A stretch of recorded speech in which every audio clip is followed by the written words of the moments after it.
Eh bien, je vous dis bonjour à toutes et à tous, et pour inaugurer cette chaîne, je vous propose de réfléchir à la question du droit de l'animal, et plus précisément au problème que soulève la question du droit des animaux. Parce que philosopher, c'est toujours poser un problème.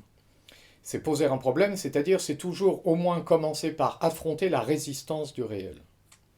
Et pour poser le problème, je vous invite à réfléchir d'abord à la perception que l'on a de l'animal dans le monde scientifique.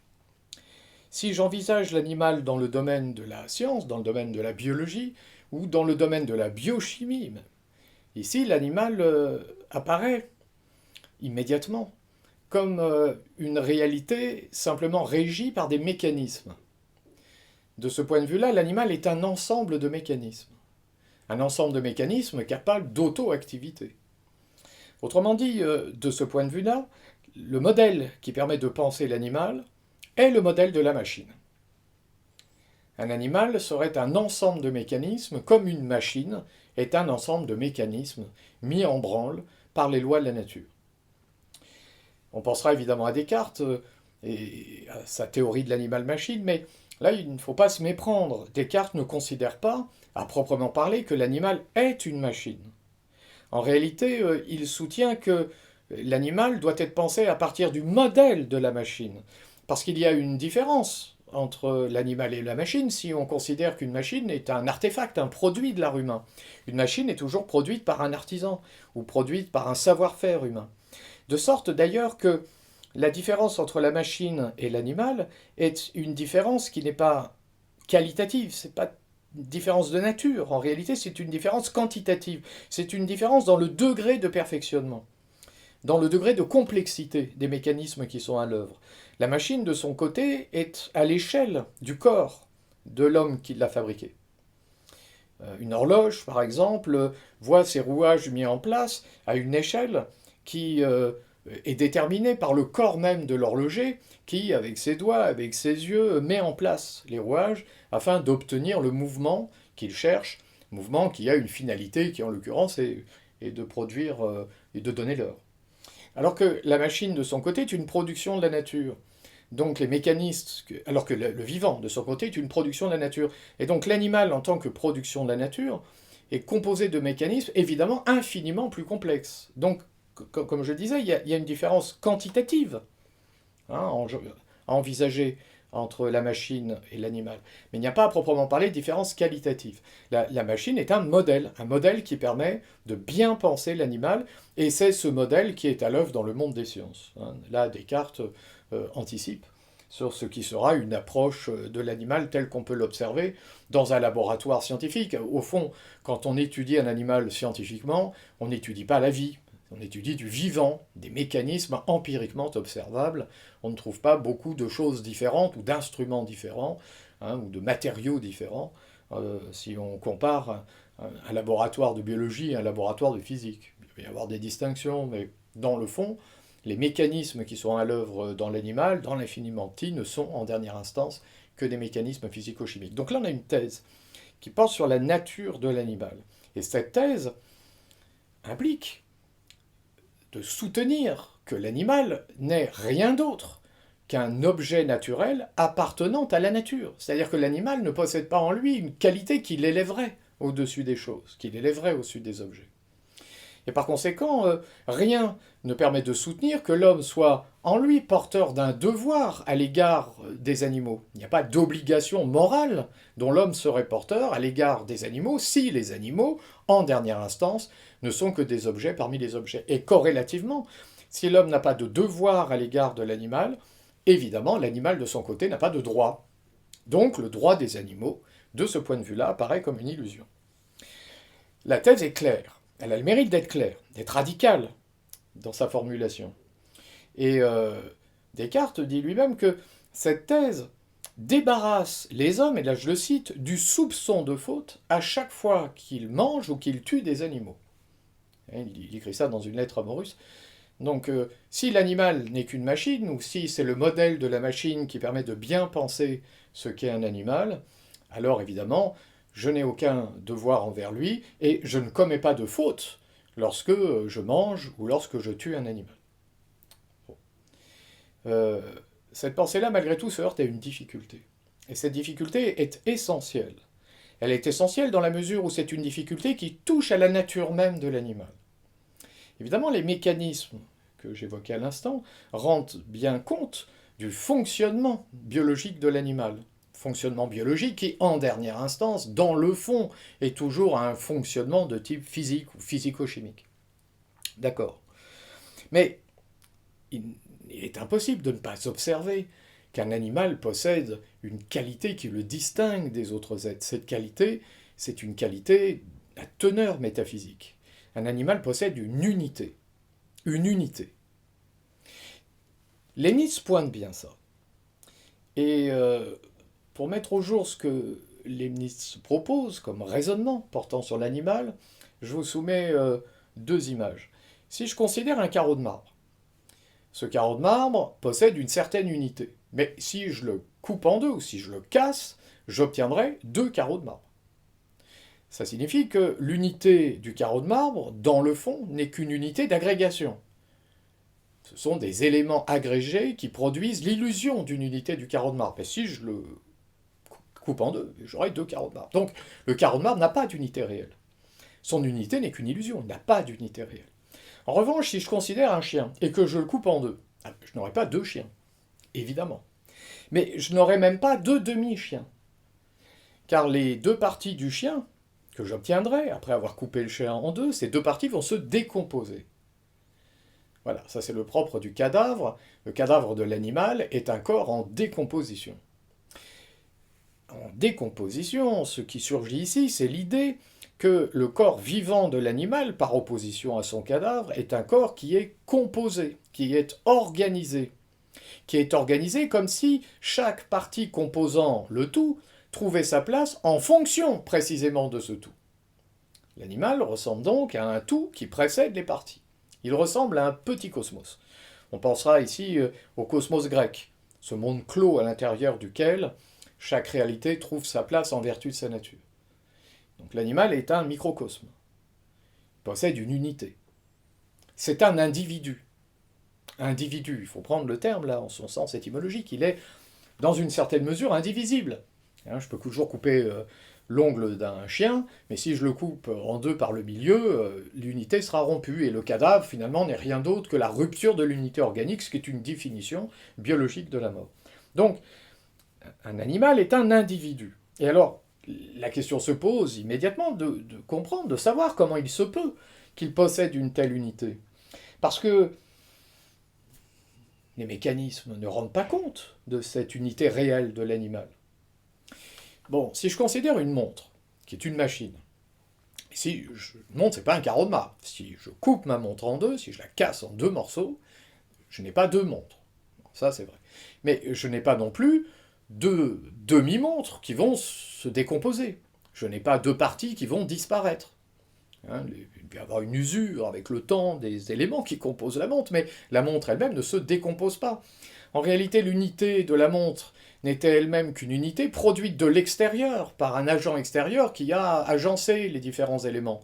Mais lorsque la montre est coupée en deux, elle a perdu son unité, si l'on veut, mais les éléments sont toujours là. De sorte d'ailleurs qu'on peut récupérer les rouages qui n'auraient pas été brisés pour les réinstaller dans une autre montre. On peut réparer les rouages qui ont été brisés, les remplacer par d'autres rouages et reconstituer la montre.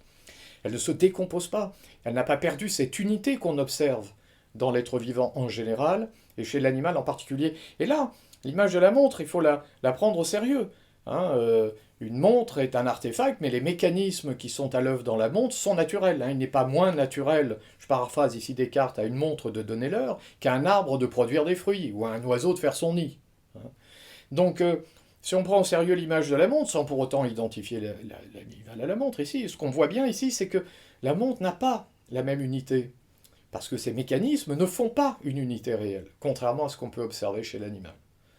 D'ailleurs, dans une montre, les rouages sont mis en mouvement par le moyen d'un ressort, mais de sorte que le mouvement d'un premier rouage met en mouvement un deuxième rouage, qui met en branle un troisième rouage, selon une chaîne causale qui n'est possible que parce qu'il y a dans la montre une énergie motrice, quelque chose qui met en mouvement.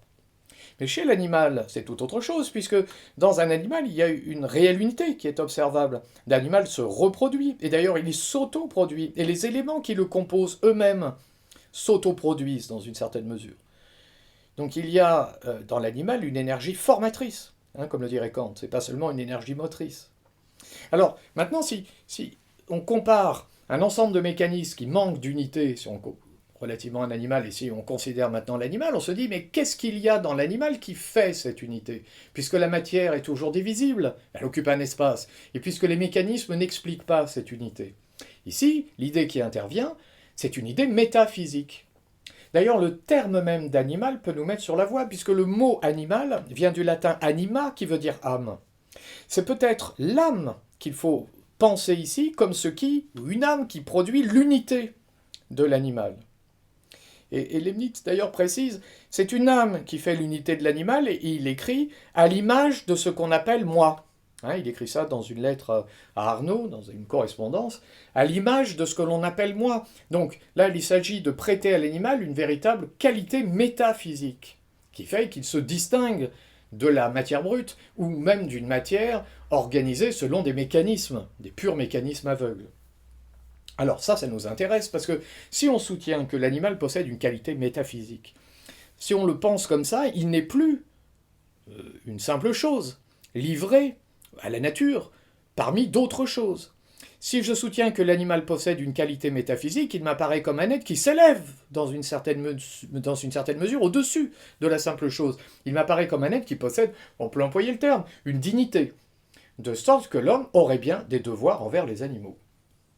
Eh oui. Et si l'homme a des devoirs envers les animaux, cela signifie que les animaux, corrélativement, ont des droits. Donc si l'animal possède une dimension métaphysique, alors les animaux ont des droits. Alors l'idée nous convient aujourd'hui, puisque la question du droit de l'animal progresse dans nos esprits, mais en réalité c'est une idée très très ancienne, parce que chez les Grecs déjà on soutenait que les animaux possèdent des droits, les pythagoriciens avaient déjà envisagé ça, le terme même d'animal, je l'indiquais à l'instant, nous vient du latin anima qui veut dire âme, et on a oublié qu'au Moyen-Âge, au XIIIe siècle on en a les premières traces écrites, au Moyen-Âge, on pratiquait des procès d'animaux. Et ces procès ont duré jusqu'au-delà de la Renaissance. Un animal pouvait être accusé, se retrouver devant un tribunal. Étonnamment, lorsqu'un porc mordait un enfant, il pouvait être traduit en justice. Alors comme ce brave animal ne pouvait pas se défendre, il avait droit à un avocat. Et il est déjà arrivé que des animaux gagnent des procès contre des êtres humains. Donc l'idée d'un droit des animaux n'est pas en elle-même une idée neuve, c'est même une idée très ancienne. Au fond, l'idée neuve, l'idée révolutionnaire, c'est pas l'idée d'un droit des animaux, c'est l'idée des droits de l'homme. Voilà, ça, les droits de l'homme, ça vient de sortir. 1789, là, il y a une idée très profondément révolutionnaire. D'ailleurs, elle est tellement révolutionnaire qu'à peine née, elle a tout de suite suscité de grandes inquiétudes, de sorte qu'il faut toujours se rappeler que la République a besoin d'être défendue, que la République a besoin d'être réfléchie, parce qu'elle est tout sauf une réalité définitivement installée. Mais bon, peu importe, ici on obtient un vrai problème. Une thèse qui nous dit que l'animal n'est qu'un ensemble de mécanismes et qui en déduit que l'homme n'a pas de devoir à l'égard de l'animal et par conséquent que l'animal n'a pas de droit. Une antithèse qui soutient que l'animal possède une qualité métaphysique et qui en déduit que l'homme a des devoirs à l'égard des animaux, de sorte que les animaux posséderaient bien des droits. Bon. Ces deux thèses d'ailleurs constituent un problème qui est tel que l'une conduit à l'autre. Vous voyez, c'est-à-dire, si l'animal n'est qu'un ensemble de mécanismes, il n'a pas de droit, mais on se heurte au problème de l'unité de l'animal que résout la question de l'âme. Et là, on considère que l'animal, possédant une qualité métaphysique, il s'élève au-dessus de la simple chose et par conséquent, il a des droits, mais invoquer l'âme, hein, c'est invoquer un principe métaphysique qui fait problème au regard de la science qui, elle, ne perçoit jamais d'âme dans le laboratoire. L'âme est un principe métaphysique qui pourrait même faire obstacle au progrès scientifique. Cette idée d'âme qu'on trouvait déjà même chez Aristote, hein, qui soutenait que les animaux possèdent une âme végétative comme les plantes et une âme sensitive qui les distingue de la plante. Mais enfin, là on a un principe métaphysique qui fait problème au regard de la science. Donc on a un problème sous la forme d'une antinomie, c'est-à-dire de deux thèses qui s'opposent et qui l'une conduit à l'autre et l'autre amène à la première. Voilà. Alors, c'est là que la philosophie de Rousseau intervient, et de manière tout à fait singulière, puisque Rousseau nous invite à penser un droit de l'animal, mais autrement. Imaginons, nous dit Rousseau, un homme naturel. c'est-à-dire un homme qui n'aurait pas été modifié par la société. Un homme qui n'aurait pas été altéré par l'éducation qu'apporte la société. Cet homme ne parlerait pas, mais il pourrait parler. Ne penserait pas, mais il pourrait penser. Ne connaîtrait pas une conscience morale, puisqu'il ne se représenterait pas le bien et le mal, la représentation supposant le progrès de la culture, mais il serait capable de s'élever à cette conscience. Un tel être, telle personne, serait un être seulement perfectible. Alors l'hypothèse de l'état-nature, c'est pas ce que l'homme a été, hein, c'est voilà ce que moi je serais si je n'avais pas été modifié par la culture. C'est intéressant parce que ça m'éclaire sur ma nature. Imaginons maintenant un homme de la nature, tel qu'on vient de le décrire, confronté à cette scène. Il est dans la forêt primitive que la cognée ne mutilait à jamais, loin de toute société, et il voit ça, un loup, dévorant les entrailles palpitantes d'un jeune enfant. Scène horrible. Essayons d'envisager le type de réaction qu'aurait notre homme naturel dans cette situation. Va-t-il se jeter sur le loup pour sauver l'enfant? Certainement pas. Cet homme naturel, on l'a dit, n'obéit à aucun principe procédant de la culture ou d'un quelconque progrès de l'esprit, il ne peut pas le faire, il n'est que perfectible. Par conséquent, il obéit à l'instinct. Et le premier instinct qui l'anime, c'est l'instinct de conservation, c'est-à-dire l'amour de soi. Donc, si j'envisage ma situation, mon être humain là, qui n'est que perfectible, ne va pas se jeter sur le loup pour sauver l'enfant. Est-ce qu'il va contempler le spectacle auquel il assiste en tirant une satisfaction? Certainement pas, dit Rousseau, parce que dans cette situation-là, ça on pourrait l'expliquer comme ça, si notre homme naturel tirait une quelconque jouissance du spectacle d'un enfant dévoré par un loup, il faudrait, en tout cas pour qu'il jouisse de cela, qu'il se projette dans la situation en se comparant avec la situation, avec cet enfant même, en comparant sa situation et celle de l'enfant. Il faudrait qu'il se dise que la sienne est préférable à celle de l'enfant, que par conséquent il est au-dessus de lui, que par conséquent sa situation est enviable et que, en se représentant lui au-dessus de tout ça, il pourrait en tirer une quelconque jouissance. Il y a une espèce de plaisir sadique là que je suis en train de décrire qui relève d'un ensemble de représentations, c'est-à-dire d'une activité de l'esprit et également d'une passion, c'est-à-dire d'une passion orgueilleuse. Je suis au-dessus de tout ça, je surplombe la situation, et donc cette situation m'est totalement indifférent. Elle me laisse indifférent. Lorsque je pense comme ça, je suis déjà un être plongé dans la culture. L'homme naturel que je décrivais à l'instant, évidemment, est incapable de ce type de raisonnement. Et il n'éprouve pas ce type de passion. Cet homme-là, dit Rousseau, ne peut pas ne pas souffrir en contemplant, ou en rencontrant plutôt, la souffrance de cet enfant. Là, on rencontre ce que Rousseau appelle la pitié naturelle, c'est-à-dire ce sentiment naturel, cette passion naturelle, qui fait que, confronté à la douleur d'un être sensible, on ne peut pas ne pas en souffrir soi-même. S'il y a de la douleur devant moi, j'en éprouve de la douleur, à un degré moindre, mais malgré tout, j'en éprouve de la douleur. Et cette pitié naturelle, dit Rousseau, est une répugnance naturelle à voir périr ou souffrir tout être sensible, et principalement nos semblables. Principalement ses semblables, puisque l'homme naturel va rejeter la souffrance de ses semblables avec lesquels il s'identifierait plus spontanément, même s'il ne les voit pas, même s'il est solitaire, mais il ne peut pas être insensible à la douleur d'un animal, puisque la douleur de l'animal se voit. Voilà, c'est-à-dire que je ne sais pas si l'animal est un être qui possède une texture métaphysique, s'il possède une âme, mais ce que je sais, c'est que c'est un être qui est capable de souffrir. Je perçois des signes chez l'animal de souffrance lorsqu'il souffre. Rousseau écrit ceci: « Je ne vois dans tout animal qu'une machine ingénieuse. » Alors on pense à la position mécaniste d'un Descartes, mais il précise « à qui la nature a donné des sens pour se remonter elle-même. » Donc l'animal est un être sensible, un être de douleur potentielle. Et là, nous rencontrons la thèse qui nous intéresse aujourd'hui.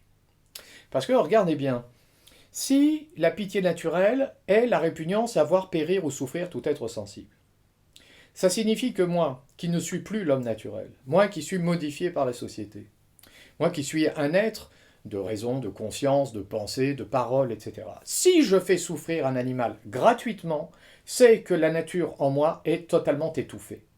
Autrement dit, si je respecte ma nature d'homme, alors je ne fais pas souffrir un animal gratuitement. Si je me respecte, je reconnais que j'ai des obligations envers les animaux.